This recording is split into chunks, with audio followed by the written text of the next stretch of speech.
Good afternoon and welcome to Downing Street for today's coronavirus briefing. And I'm joined by Deputy Chief Medical Officer Professor Jonathan Van Tam and Dr. Jenny Harries, the Chief Executive of the UK Health Security Agency. I'd like to update you on what we're doing to fight the virus, both at home and abroad. First, turning to what's happening here in the UK. I'll ask Professor Van Tam to set out the numbers and the details in a moment. But overall, hospitalisations and deaths remain very low, meaning that we've been able carefully to take away more restrictions this week as we've taken step 3 of the roadmap. But we must proceed with vigilance and everyone taking personal responsibility.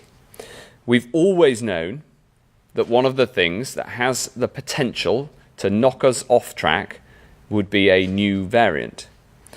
That's why we made the presence of a new variant that could do that one of our 4 tests when we set out the roadmap, which is the tests we must pass before going down each step of the roadmap.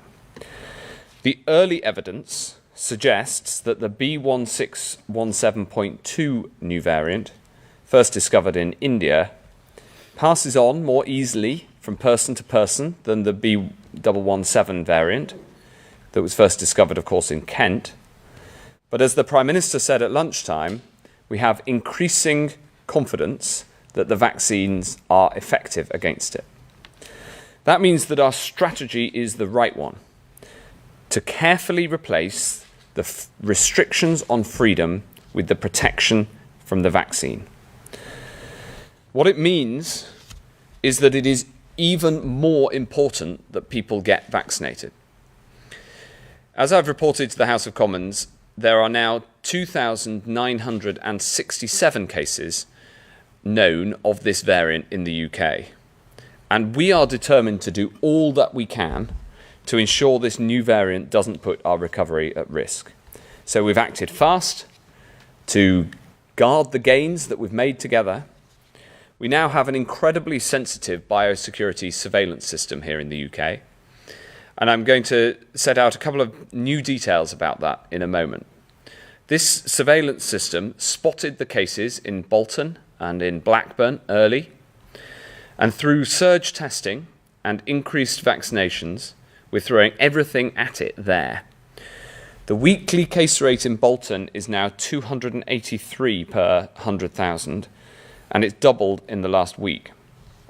There are now 25 people in Bolton Hospital with COVID. The majority are unvaccinated. Nearly 90% have not yet had 2 vaccines.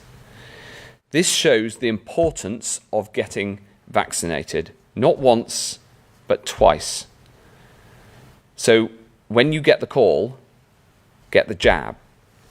Almost 14,000 vaccines have been given in Blackburn and Bolton since Friday, and over 26,000 doses have been given in the last week, the highest weekly total in these areas.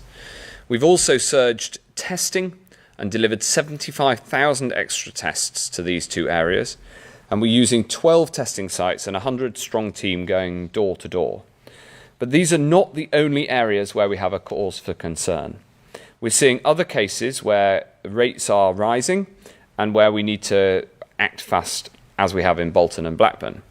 We know that this playbook that we're using in Bolton and Blackburn worked in South London against the South African variant, where we had a series of cases of the South African variant, and we brought that under control. And we've used our extensive surveillance system and new techniques to identify the areas we're most concerned about. We, of course, look at the number of cases, we look at the number of identified variants, and we look at hospitalisations, and we publish all of these data. But we're now also able to use 2 further tools. Mobility data shows travel patterns in different areas, and we look at this in deciding where the virus is at risk of spreading. And next, we also analyse wastewater in 70% of the country, and we can spot the virus and the variants in the water. And that can help us identify communities where there's spread. As a result of all this analysis, we're now surge testing and increasing vaccinations in Bedford, Burnley, Leicester, Kirklees, North Tyneside and Hounslow in London. And we're also supporting the Scottish Government, who are taking similar action in Glasgow and Moray. What this means in practice is putting in more testing sites, and on vaccinations, making more vaccinations available to everyone who's eligible. And to everyone across the whole country, I'd urge vigilance as we open up, and of course, as soon as you're able to get the jab. To everyone in these areas, please exercise caution, get a test, and as soon as you're eligible, get the jab. As we carefully replace this shield of restrictions with the sword of the vaccination programme to give us protection for the long term, we keep driving the vaccination programme as fast as we can. I'm delighted to say that as of midnight last night, 7 out of 10 adults in the UK have now had their first dose. That's 7 in 10 people who have a big degree of protection against the virus. I'm also delighted that almost 4 in 10 have had the extra protection that comes from having 2 doses. And I'd like to show you a chart which puts this into context and shows this protection across the country, and also to help explain why we've taken the decision to change our dosing interval from 12 to 8 weeks for the most vulnerable. This chart shows the proportion of people who've had the jab according to age group. Green bars represent people who've had 1 dose, blue bars represent people who've had 2. And as you can see from the amount of green, uptake of the first dose has been phenomenally high. And we followed the strategy of getting first doses to as many people who are vulnerable to COVID as possible, as quickly as possible. And for that, read the over 50s in particular. Now, you can see the very, very high uptake rates, and we're incredibly proud of how much people have stepped forward. But there's still a little bit of a gap between the green bars and the 100%. And what the experience of Bolton shows is it's incredibly important that we get vaccination even to the final few percent and encourage that take-up. And then the blue bars show the second doses, and we can see that the uptake of the second doses has been incredibly high too. But again, there's a little bit of green showing, and we need to get the blue bars, the second doses, up to everybody who's had the first dose. And of course, as you go down the age range towards the left of the chart, fewer people have had 2 doses because it has been less time since they had the first dose. This is why getting the second dose in to those who are most vulnerable to ending up in the hospital and dying of the disease is so important. Academic studies have shown that this decision to have 12 weeks between the first 2 doses has saved around 12,000 lives. But that uptake, those figures are not yet 100%, and we will not rest until we get them there. And crucially, this acceleration now of second doses for the over 50s, for the most vulnerable, is all about getting the maximum possible protection for those at greatest risk. And while we deliver on the first and the second doses, we're also working on our booster program too. And I just want to update you a little on that. This is all making sure that the vaccines stay ahead of the virus. This includes new vaccines specifically targeted at variants of concern.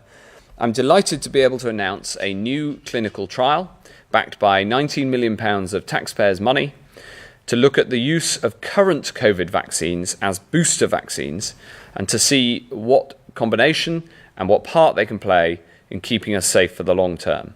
And you can sign up to be part of this trial on www.covboost.org.uk. This will be the first clinical study in the world to look at the impact of a booster jab. And I'm very pleased that we're leading the way with this scientific endeavour, just as we have done so many times in this crisis. Take, for example, the huge advances we've made in genomic sequencing. Today, we've published our Genome UK implementation plan for how we can build on this genomic science even further, including our commitment to sequence 1 million whole genomes. And I want to thank all the scientists and all those at Genomics England who've been involved in delivering this, which has also, through their genomic work, played such an important part in our tackling the pandemic. Genomics saves lives. We learnt that through this pandemic so clearly, and I'm determined that the UK stays at the forefront of this scientific endeavour as well. We're not just focused on the effort at home, and so a few words about how we're working to protect people all around the world. We've donated over £500 million to COVAX, which has now delivered life-saving COVID-19 vaccines in 120 countries and territories. But, and I really want to stress this point, over and above our cash commitment, the UK has probably done more than any other nation to help vaccinate the world's poorest. And that's thanks to the gift to the world of the Oxford AstraZeneca vaccine, which is available at cost, no charge for intellectual property. We invested, the British government, Oxford University and AstraZeneca, the three of us, we invested in the research and came together to develop and deliver this vaccine at cost for everyone. And for context, in terms of the scale of the impact of what we've done here, almost 1.5 billion vaccine doses have now been injected across the world. More than 400 million of them have been the Oxford AstraZeneca vaccine. And in total, the Oxford AstraZeneca vaccine has been now delivered in 160 countries. 2/3 of this 400 million doses, 2/3 have been injected into the arms of people in low and middle income countries, including, for instance, 170 million in India, where they've been obviously so badly affected by this virus. And of the 67 million doses delivered through COVAX, over 65 million of them have been the Oxford AstraZeneca vaccine. This vaccination programme is a vaccination programme for the world using the Oxford AstraZeneca vaccine. It's something every British taxpayer has had a part in supporting, and everyone in this United Kingdom should be incredibly proud of it. Rather than changing the rules, as we got many jabs into arms right across the world, we just got on with delivering this at cost without any profit. And I want to thank the team at Oxford and at AstraZeneca for the incredibly progressive and forward-looking approach that they took over a year ago now to set this up. And it is having an impact everywhere. So just as we fight the virus at home, we'll stand side by side with other nations across the world. And I just want to add one more thing, because if this pandemic has taught us anything, it's taught us that our health is intertwined together. Next month, I'll be welcoming health ministers from G7 nations to Oxford, the birthplace of this vaccine that saved so many lives. And there we'll hold the G7 Health Ministers Forum, not just to talk about how to fight this pandemic in the here and now, but how we need to emerge stronger, healthier and safer with the great democracies of the world working together. This, after all, is a virus that attacks all of humanity, and it calls upon everyone to step up and think about what we can do. And you can play your part in that too, in the same way that everybody has played their part so far. So please remember the basics: hands, face, space, and fresh air. And even as we take these steps together, get your rapid regular tests, and when you get the call, get the jab. I'll now hand over to Professor Van Tam to go through the data. Thank you, Secretary of State. Good afternoon. The slides today are quick, simple, and thankfully should contain no surprises to anyone. Let's have the first slide. Here we go.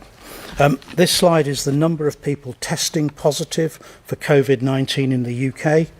You can see the big winter wave of January and February, and you can see now on the right of the slide that we are in a very low place indeed.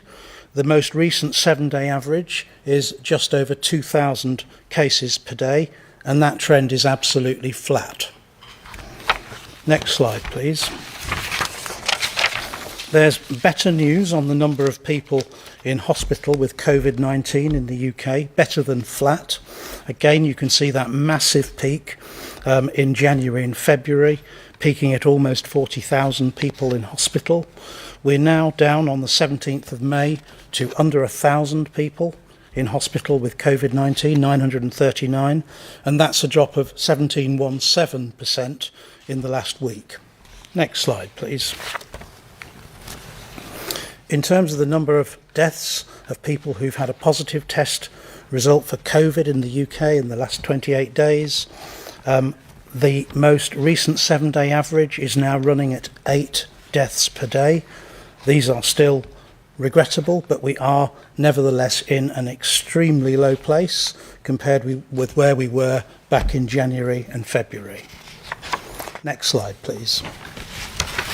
And finally, this is a different depiction of the data that you've already seen in an animated form from the Secretary of State. You can see that we are now at almost 37 million individuals who've received their first dose of a COVID-19 vaccine in the UK, and we are now at around about 20 million, just over, for people having received both doses of the vaccine. What is really important now is that we close the gap and turn that 20.9 million people who've had their second dose into 37 million people who've had their second dose. And that's the challenge of the next few weeks. Thank you, Secretary of State. Thank you very much, Professor Van Tam. We're now going to go to questions from the public and then questions from journalists. And the first question from the public by video is Helen from Manchester. Helen. Not including the autumn booster, how long do you anticipate vaccination protection will last, and when will we need a further booster? It's a great question, Helen. I'm going to hand over straight to JVT. Thanks for the question, Helen. The short answer is that we don't yet know. We do have data now showing that antibodies are persisting for at least 6 months, but antibodies on their own are not the totality of the protection you get from vaccines. You also get important T-cell related protection that is more difficult to measure. We can't make time go faster, so we simply have to watch very vigilantly to make sure that we're not starting to see lots and lots of cases of COVID-19 in people who've been fully vaccinated. That would be a telltale sign that vaccine effectiveness is starting to wane. And we just don't know. It is perfectly plausible that in the absence of variants, then the vaccine protection, particularly in the younger adults, might last for quite some time. But we're entrusting our JCVI, who've done such a good job so far, to look at this. They've already started addressing this question, and we will, step by step, as the science unfolds, keep an eye on this, and then the JCVI will make an advice to government about what the next steps are. But on the vaccine procurement side, the Vaccine Task Force is doing everything it can to keep as many options as possible open so that the JCVI has got that choice of strategy according to when and where and what we need. Thanks very much, Professor. Next question is from Iris in London. Given the increased risk of complications for pregnant people and the updated guidance to recommend vaccinations for those pregnant, why aren't pregnant people prioritized over their age groups for the COVID-19 vaccination? Thank you, Iris. It's another important question. I'll ask Dr. Harries to answer that. Thank you, Iris, for that. And you'll probably have noticed that our guidance has been very cautionary. Women who were pregnant were included in the advice for the clinically extremely vulnerable at the start. And the same precautionary approach has been applied to vaccination, and Professor Van Tam may want to add to my comments in a moment. But I think we didn't have any information specific to pregnant women at the start. We have now acquired that over time, and we think it's perfectly safe for women to have that. Mixed with pregnancy will be women who have specific underlying conditions. So if you are a pregnant woman with underlying conditions, then clearly you will be treated within that risk group. But for pregnant women who are otherwise fit and healthy, it's entirely appropriate, JCVI have looked at the evidence, to be called in with your own age group, but not to receive the AZ vaccine, because most of the evidence is for other vaccination types at this time. Thank you very much. Anything to add? Nothing to add. Thank you. Thanks very much. We'll now go to Hugh Pym from the BBC. Hugh. Thank you very much, Secretary of State. At what point do you think you'll have enough data on the spread of the Indian variant and the impact on hospital numbers to give a clearer picture on the next stage of the roadmap? And a question for you and your colleagues. What is your current assessment of how fast this new variant is spreading relative to the existing UK variant? Thanks very much, Hugh. So I'll answer the part of the question and then pass on to Professor Van Tam to answer the rest. In terms of the roadmap, we've set out that we will take step 4 not before the 21st of June, and we will give a decision on that on the 14th of June using all the information that we have up until then. Now, clearly, every day we're getting more information. We're getting more information about how many people are in hospital in the areas where there are hotspots of this new variant, and we're getting more scientific information that the professor can take you through. So in terms of making those decisions, we'll look every day at the data and we'll make a final decision on whether we can go ahead with step 4, and we'll make and publish that decision on the 14th of June. Until then, it is just too early to say, and all I can tell you is that we remain vigilant, and this data on the number of cases and the number of hospitalisations is published and updated every day. Professor. Yeah, thanks, Hugh. All I can add really is that I think scientists are sure that this virus is more transmissible than the strain that it is beginning to replace, which is the old Kent B1.117 strain. The question, and you know, the million-dollar question is how much more transmissible, and we don't have that yet. We have a credible range that goes from a few % more transmissible through to, and you've probably read the SAGE papers, through to 50% more transmissible. I think most people feel it is going to be somewhere in the middle rather than at the extremes of that band, but it is just too early. The best estimate I can give you really is that the data will begin to firm up sometime next week, and I think next week will be the first time when we have a ranging shot at what the transmissibility increase is, and that will then feed into models that will help us understand how this looks in terms of the future prospects, in terms of resurgent disease, and from there ministers will be able to make further decisions. But what I can say in the meantime is that I pitch this personally as a straight race between the transmissibility of this new variant. That transmission is not inevitable. People can slow it down through cautious behaviour. They can slow it down through using test, trace and isolate. And that cautious behaviour is very important where we know there are hotspots. So on the one side, the race is transmissibility. The other competitor in the race is vaccine delivery. And the NHS is doing everything it can to turbo boost that. And that is the challenge that's ahead of us in the next 2 to 3 to 4 weeks to make sure that we outrun the virus through really vigorous pull through on vaccine delivery. And that is why when you are called, you must come forwards and help us finish the job. Thanks very much, Hugh. Next question is from Emily Morgan at ITV. Emily. Thank you very much. You're hoping to stop the spread of the variant with vaccinations and surge testing, but it is still spreading. So it appears that surge testing isn't actually working. With millions of people still not vaccinated, aren't you afraid that this will inevitably lead to more hospitalisations and deaths?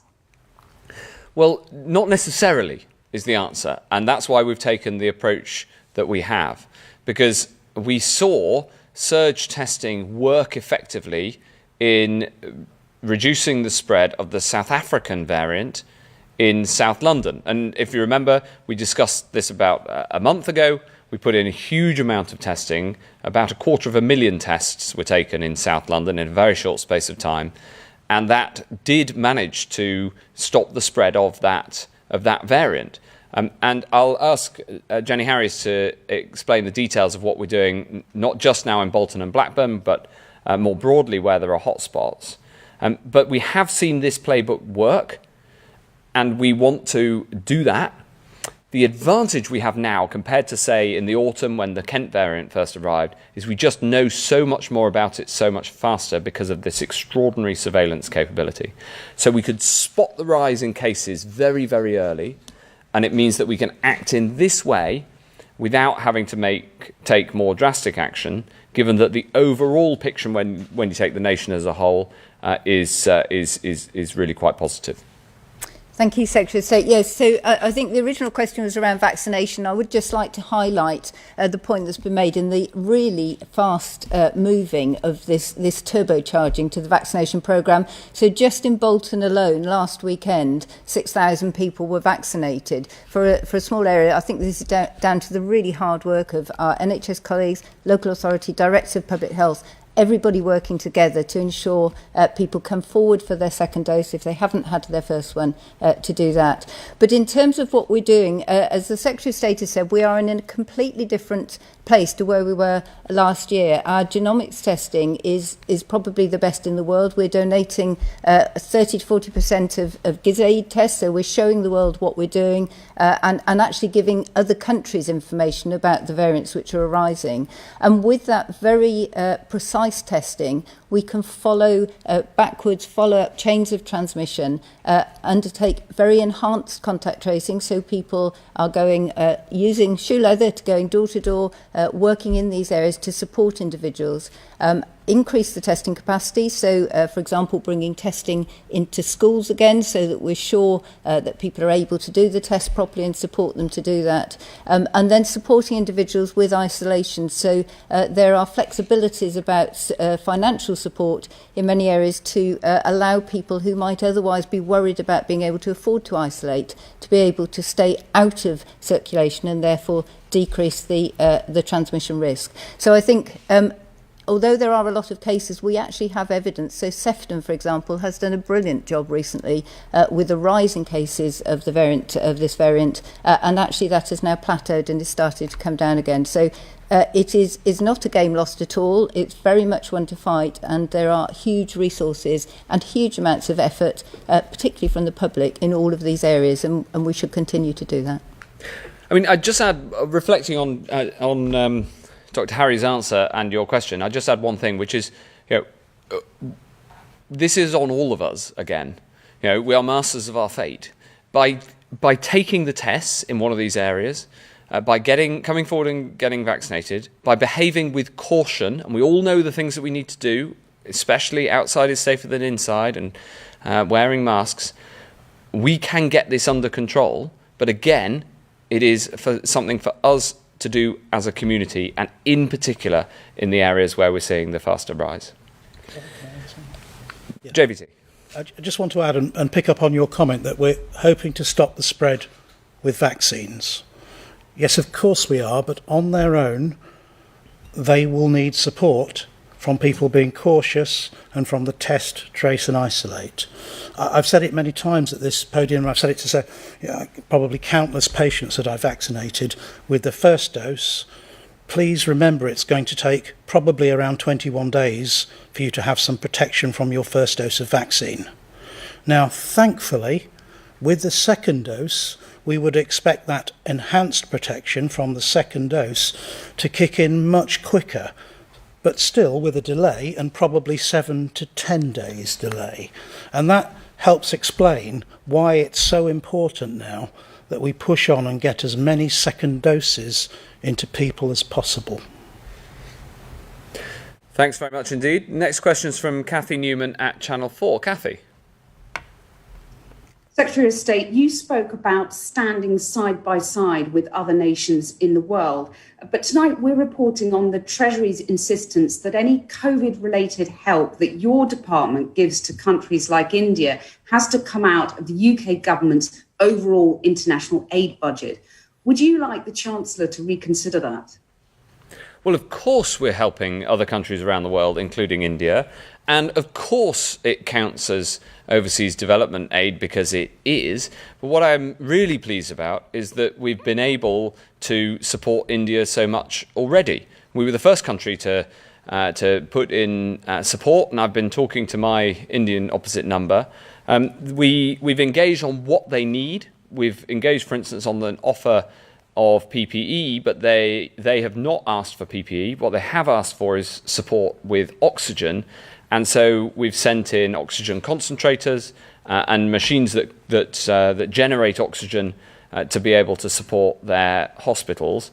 And we've been able to do that within our aid budget and working with our colleagues right across the UK. So we've been able to deliver support for India. But as I said in my opening remarks, the biggest thing that the UK has done for the whole world, including India, is by developing and deploying the Oxford AstraZeneca vaccine at cost.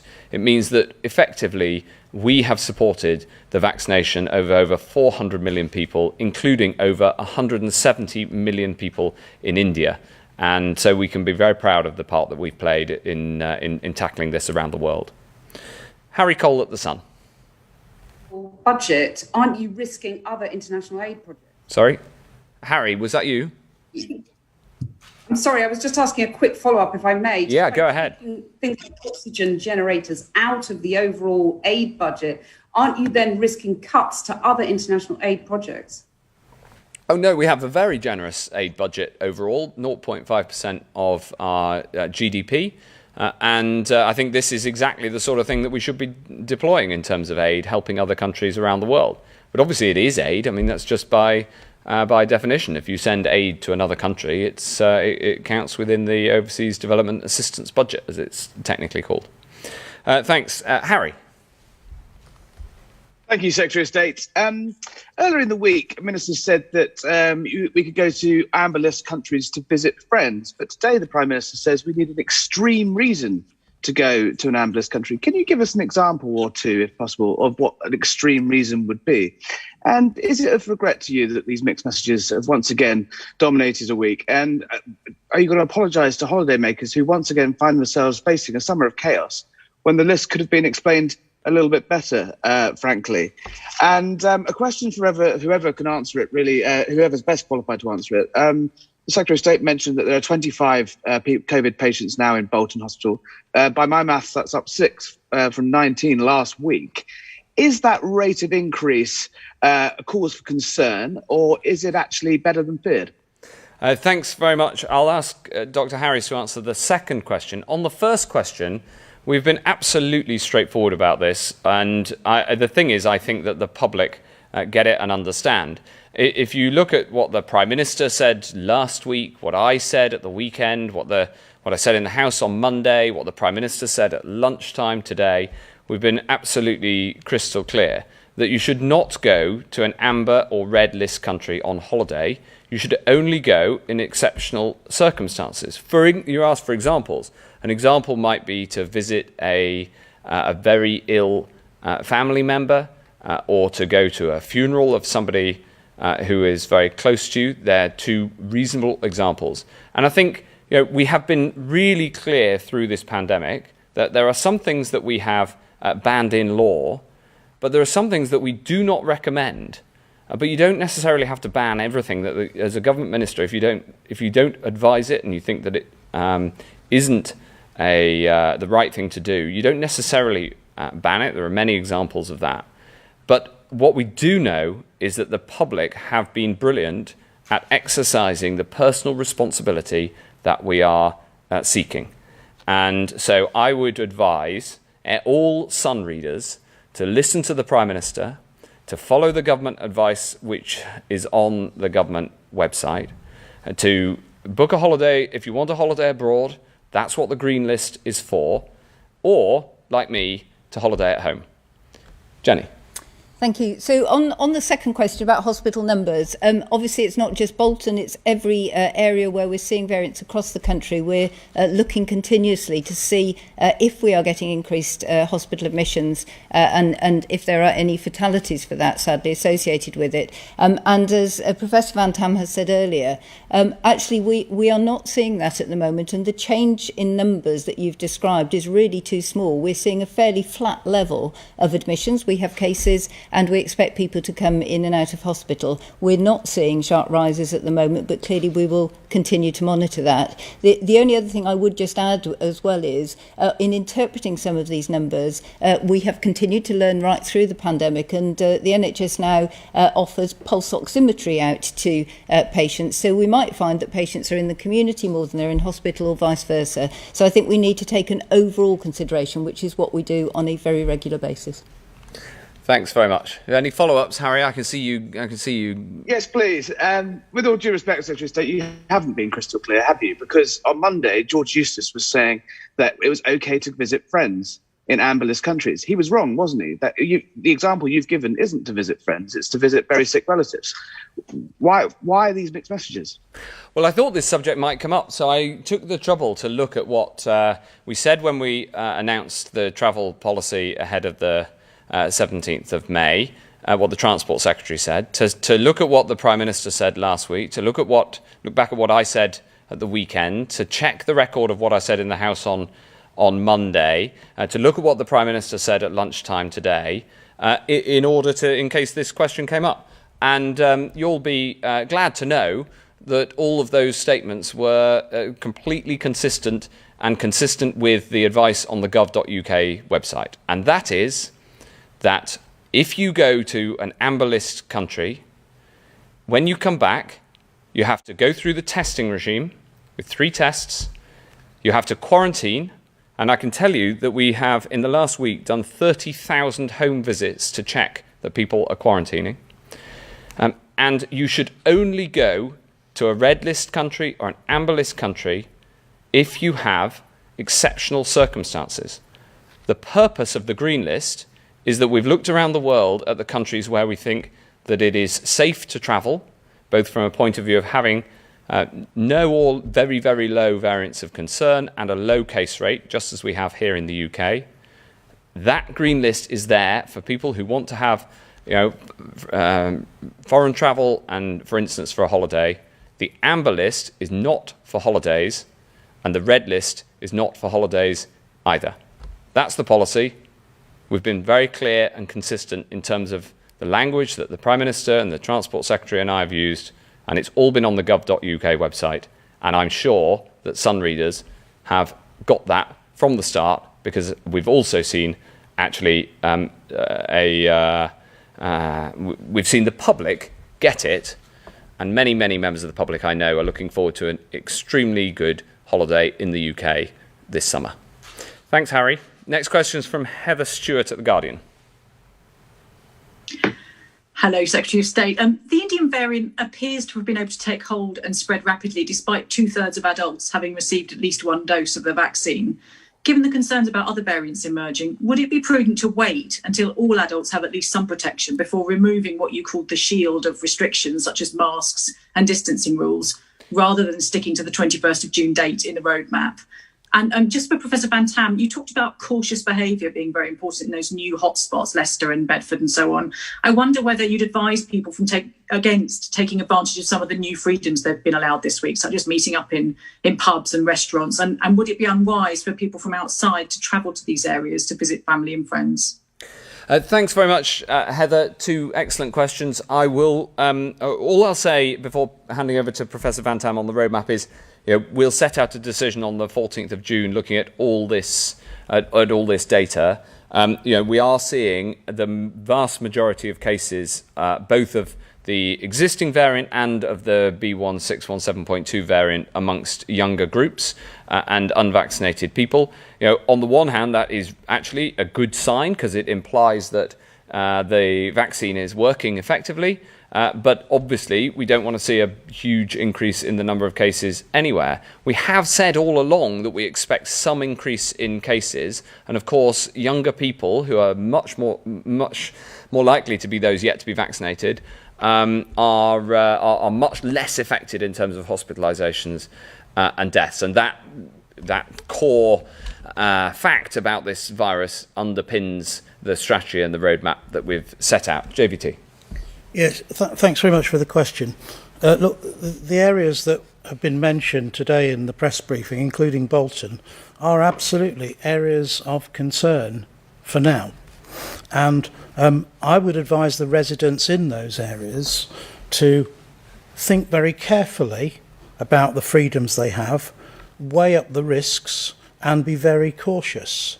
So, if it is possible to do something outside, better to do it outside. If it is possible to do something with smaller numbers, with people you know rather than multiple new contacts, it's better to do that. Take it steady. I think I've said don't tear the pants out of it once before from this or a similar podium. But frankly, we're back to that again now. The government has given people freedoms to start to make these judgments for themselves, and I understand that we can't live for years and years on end with rules. People will have to learn to manage these risks from COVID for themselves, because this is not going to go away in the short term, the medium term, and probably the long term. But you have to be cautious, you have to weigh it up really carefully, and if you don't feel well, you need to absolutely get a test. If you're offered a test as part of the surge testing, you need to have it. You need to follow the rules on isolation. And when you get the call for the vaccine, whether it's your first dose or your second, remember this is a race against the transmissibility of the virus. Don't delay, take up the offer, come forwards immediately. Thanks very much indeed. Is that okay, Heather? Very good. Final question is from Andy Woodcock at The Independent. Andy. Secretary of State, the European Council has decided today that it's going to recommend that anyone who has been fully and properly vaccinated can come to the EU this summer. There'll be a lot of people in the UK who've had their 2 jabs. They'll think, I've been vaccinated, I'm safe, I can now travel to the EU, I can go to France or Spain, but I can't come back, because if I do, then I'll have to go into quarantine as things stand. Why is it that people who've been properly vaccinated aren't exempted from the traffic light system? And if I could ask the medical experts, if somebody has been fully vaccinated, what sort of risk do they actually present to people if they go abroad? Is the decision by the European Union to allow vaccinated people in a rational decision to take at this stage? Thanks very much, Andy. Well, the thing is that most areas of Europe, most countries in Europe have a higher rate of the virus than we do, some significantly. And there is also a much more significant presence of the so-called South African variant of concern in mainland Europe. And that's why we've chosen to put only Portugal out of mainland Europe on the green list. And for instance, on the latest data, the proportion of the South African variant in France was around 5%, and hence we've kept it on the amber list. We take these decisions in order to protect the recovery at home. And so, of course, it's a matter for the EU, what their international travel rules are, and largely it's a matter for individual countries within the EU. I've seen the proposals. It's not a final decision, I understand. I've seen the proposals from the EU, and obviously I talk to my EU counterparts all of the time. So we will work with them. In the long term, we need to find a way to have safe international travel. But right now, with our levels of vaccination really good, but not yet there, we are, I think, wise to take a cautious approach to international travel. Anything to add? Yes, thanks for the question. It is a good question. Vaccine effectiveness is not 100%. We know that from the clinical trials, and we know that vaccine protection is going to vary by individuals. It's probably going to vary by age. There are some data that suggest that protection is not quite as good in people who have a suppressed immune system, and it is possible that we will see some signals in the future that vaccines don't work quite as well in people who have a range of chronic illnesses. So in other words, it's very personalised how well the vaccine is going to work for you personally.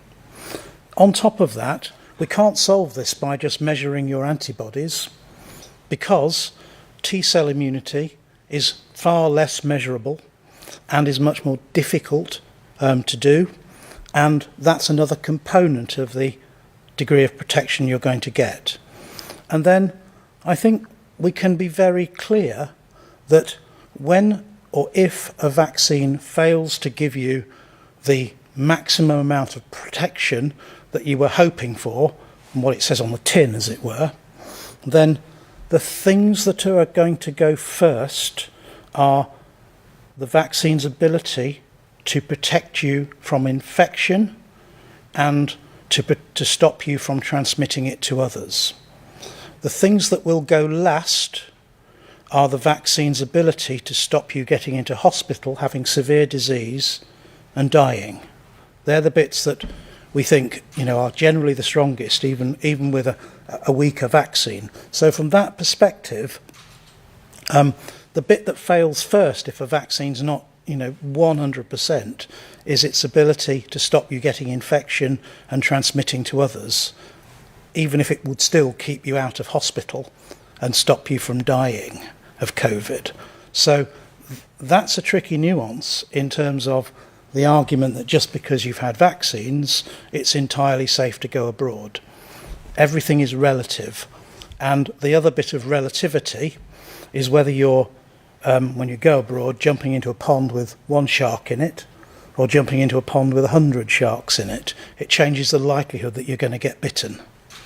And the disease levels in these different countries that are potential destinations are all very different.